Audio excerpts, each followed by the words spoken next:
Hey there, I'm Simon and welcome to PhotoBite Kids.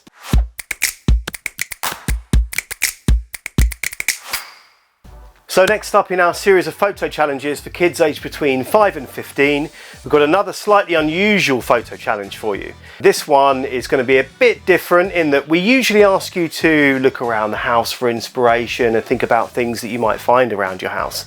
But for this challenge, it's all about the home. So we want you to shoot something that means home to you. And that could be anything. That can be a picture of your house or your flat or wherever it is that you live. It could be your favorite room in the house. It could be any number of things. So give it some really good thought, think it through, and then pick up your camera or your smartphone, whatever it is you're using to take your pictures with, and get shooting. So as ever, we have our resident photo expert to give you a few tips and tricks on this slightly unusual photo challenge. So to give you a bit of a help along the way and to get you started, I'm going to hand over to Professor Gardner. Right, thank you, Simon. So yeah, you have to try and photograph things around the home, and it can be whatever you want. You can even include yourself in the photos, putting yourself on a self-timer on the phone or the camera, whatever you're using. But this is a great way to try and explore your home a bit more, be a bit more creative, find some new angles, make it interesting. I mean, you could do this in your bedroom, you can do it in the living room. This is a chance for you to explore around the home and see what you can try and come up with. We've kind of already touched on this in some of our episodes, so really we're just kind of going back and visiting them a bit more.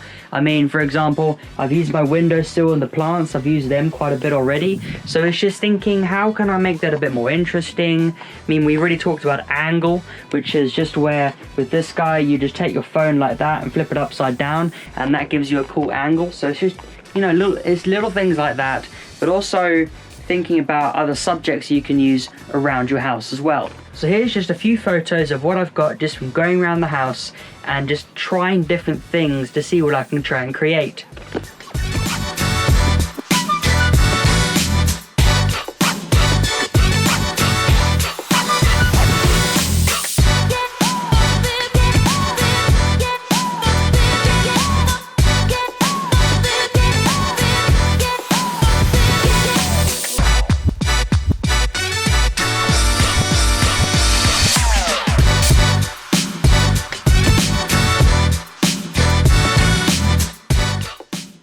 So just with those photos, you can see I did a quick run around the home and just grabbed a few things. I even dived into the kitchen drawers, got some cutlery out, and I was playing with a knife, balancing it on the top of the camera like so, flipping it upside down and trying to see what I could try and create and get a cool reflection.